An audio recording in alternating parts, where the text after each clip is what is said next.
Jangan lupa untuk subscribe dan nyalakan lonceng notifikasinya. Pemirsa, dalam beberapa hari terakhir Indonesia mencatatkan rekor kasus harian penularan COVID-19 yang masih berada di atas angka 20.000 kasus. Di tengah perang melawan COVID-19 dan munculnya varian Delta di Indonesia, masih ada sekelompok masyarakat yang abai pada ancaman serius dari COVID-19. Ya, lalu apa yang dapat dilakukan untuk menyelesaikan permasalahan medis dan sosial ini? Kami akan ajak Anda untuk membahasnya bersama dengan Guru Besar Komunikasi Politik UPI, Profesor Karim Suryadi. Selamat pagi, Prof. Karim. Iya, terima kasih Prof. Karim sudah bergabung bersama kami di Selamat Pagi Indonesia. Berbicara soal, kita tidak membahas kasus COVID-nya, tapi membahas terkait dengan perilaku masyarakatnya. Sosialisasi kesehatan sudah dilakukan, tokoh agama sudah berbicara, presiden sudah berbicara, sosialisasi lewat media apapun juga sudah sering dilakukan dan marak dilakukan sampai sekarang. Tapi masyarakat masih nampaknya abai dengan protokol kesehatan. Apa yang salah, Prof. Karim? Ya, ini pertanyaan yang sangat menggelisahkan saya, bahkan sudah muncul setahun yang lalu.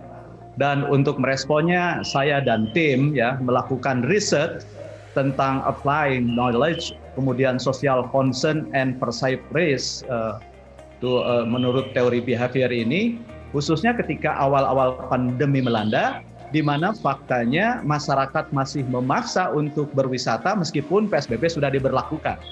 Survei dilakukan pada bulan Juni tahun yang lalu kepada 1.185 responden.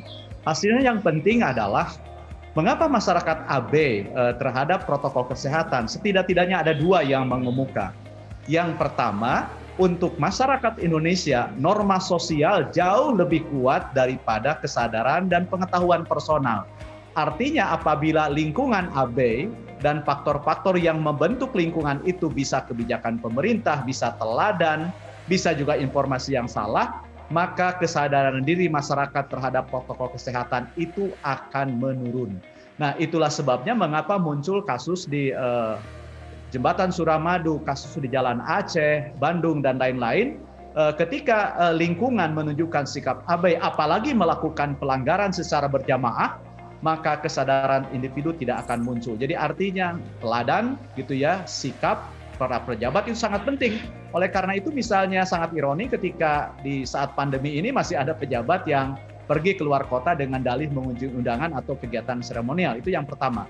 Yang kedua, variabel yang disebut dengan uncertain knowledge atau pengetahuan yang belum pasti. Karena kita sadar pengetahuan tentang pandemi ini kan masih terus dibentuk. Berbagai informasi simpang siur, cuman uniknya berbeda dengan di masyarakat barat yang saya lacak melalui meta research, uncertain knowledge ini membentuk kesadaran tentang pentingnya meningkatkan protokol kesehatan. Jadi alih-alih mencari solusi yang pasti, pencegahan yang akurat, masyarakat barat lebih percaya pada peningkatan protokol kesehatan untuk mengatasi uncertain knowledge ini. Tapi apa yang terjadi di tanah air? Yang terjadi di tanah air sebaliknya. Jadi semakin kuat uncertain knowledge, artinya semakin kabur informasi, semakin membingungkan, semakin tidak jelas penjelasan yang diberikan oleh pihak-pihak yang punya otoritas, maka sikap abai akan semakin kuat. Dan faktor-faktor yang membentuk uncertain knowledge ini teridentifikasi, misalnya kebijakan yang sering berganti, tirani istilah misalnya, antara istilah PSBB, istilah PPKM, muncul PPKM darurat, dan lain-lain. Kemudian juga boleh dimasukkan misalnya di televisi dikabarkan situasi saat ini sangat genting. Tapi di luar misalnya, tempat wisata masih dibuka, sekolah dirancang pertemuan tatap muka, atau misalnya ada kantor yang mewajibkan karyawannya WFO, itu semua berkontribusi terhadap terbentuknya uncertain knowledge. Jadi itulah dua variabel yang terungkap. Yang pertama, masih kuatnya dominannya faktor sosial, faktor lingkungan atau norma yang berlaku secara sosial ketimbang norma personal. Yang kedua, faktor uncertain knowledge itu sangat dominan dalam meningkatkan sikap abai. Nah, solusinya seperti apa? Riset ini juga mengungkapkan bahwa pertama, sikap yang harus dihadapi itu adalah tenang dan percaya diri. Tenang artinya kita menghadapi wabah ini berlandaskan pengetahuan yang benar. Oleh karena itu berbagai langkah kebijakan yang bisa menimbulkan pengetahuan yang salah atau menimbulkan efek subliminal itu harus dihindari. Sebagai contoh misalnya, maaf gitu ya, iklan pesan ibu itu tidak efektif. Kenapa? Mengapa anjuran untuk menggunakan masker, menjaga jarak, menjauhi kerumunan harus dinisbatkan pada pesan ibu? Ya, ibu itu selalu menganjurkan pada kebajikan dan kebaikan. Tetapi untuk kasus COVID, peran ibu juga harus diedukasi. Artinya, pesan untuk 3M ini belum identik dengan pesan ibu. Jadi iklan ini terlalu melingkar. Kalau ia mengiklankan hari jadi ibu ya silahkan saja. Tapi itu artinya hari jadi ibu dalam konteks pandemi, bukan dibalik. Tapi kalau iklannya bertujuan menanamkan kesadaran pentingnya 3M, langsung saja anjuran ingat 3M, nggak usah ingat pesan ibu. Baik. Itu yang Prof. kedua. Karim, Yang pertama, yang kedua, ya selain ketenangan kita juga harus percaya diri. Kenapa? Karena dia punya modal utama. Pertama, kita punya solidaritas sosial yang kuat dan kita pun harus percaya diri karena pemerintah bekerja. Itu dua modal sosial yang kita punya. Selain solidaritas sosial, juga kita melihat pemerintah bekerja. Baik, Prof. Karim, banyak sekali kritik yang disampaikan oleh Prof. Karim terkait dengan penanganan COVID-19 sejauh ini dan bagaimana tidak efektifnya komunikasi yang dilakukan pemerintah kepada masyarakat. Tadi juga disebutkan ketidakpastian yang disampaikan sehingga masyarakat mengalami kebingungan. Dan selain itu, Prof, mungkinkah karena sudah setahun lebih kita menjalani pandemi COVID-19 ini ada kekurangan sense of crisis begitu yang dirasakan oleh masyarakat, melihat juga tadi Prof. Karim bilang bahwa seharusnya menjadi contoh pejabat-pejabat ini tidak melakukan dinas perjalanan luar kota maupun luar negeri karena sense of crisis itu sendiri. Bagaimana, Prof? Ini pertanyaan yang bagus ya. Ini pertanyaan yang sangat bagus. Tidak bisa dipungkiri kelelahan sosial itu sudah sangat mendera. Tapi jangan lupa, kita semua punya keinginan dan kecemasan yang sama. Itu modal kita. Baik yang patuh pada prokes, mereka yang melanggar punya keinginan yang sama, punya kecemasan yang sama. Keinginan yang sama itu apa? Keluar dari bayang-bayang pandemi. Kecemasan yang sama itu apa? Kecemasan menghadapi ancaman di mana semua orang bisa menjadi inang dari virus ini, dengan ciri-ciri yang tidak bisa dikenali. Nah, modal sosial inilah, kecemasan dan keinginan bersama inilah harus ditransformasikan untuk mengatasi kepentingan yang berbeda-beda gitu loh. Jadi masyarakat itu punya keinginan dan kecemasan yang sama, namun di pihak lain punya kepentingan yang berbeda. Contoh misalnya larangan mudik disambut oleh masyarakat, tapi kan dikeluhkan oleh pengusaha transportasi. Larangan untuk makanan di restoran dipahami oleh masyarakat tapi dikeluhkan oleh pengusaha restoran.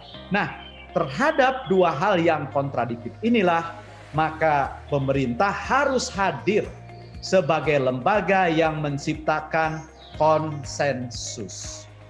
Jadi intinya adalah pengendalian COVID ini bukan hanya butuh keberanian dari siapapun, tetapi juga menuntut kecerdasan, kesadaran, dan daya juang untuk tidak dikalahkan oleh pandemi ini.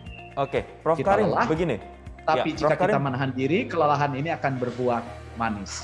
Begitu. ya, Prof. Karim begini, tadi di awal Prof. Karim menyinggung banyak sekali terkait dengan sesuatu ketidakpastian dan kemudian dikaitkan dengan bagaimana kebijakan pemerintah ini membingungkan untuk masyarakat. Ini sebentar lagi 44 kabupaten kota di 6 provinsi Jawa Bali akan melaksanakan PPKM mikro darurat. Dengan adanya kebijakan ini, kalau menurut Prof. Karim sendiri, apakah ini juga membuat bingung masyarakat lagi sehingga nantinya juga akan berpengaruh terhadap masyarakat yang sudah pandemic fatigue atau kelelahan pandemi, atau kemudian harus dilakukan sosialisasi atau bentuk kebijakan lain lagi agar masyarakat mungkin lebih mengerti lagi terkait dengan awareness atau sense of crisis ini, Prof?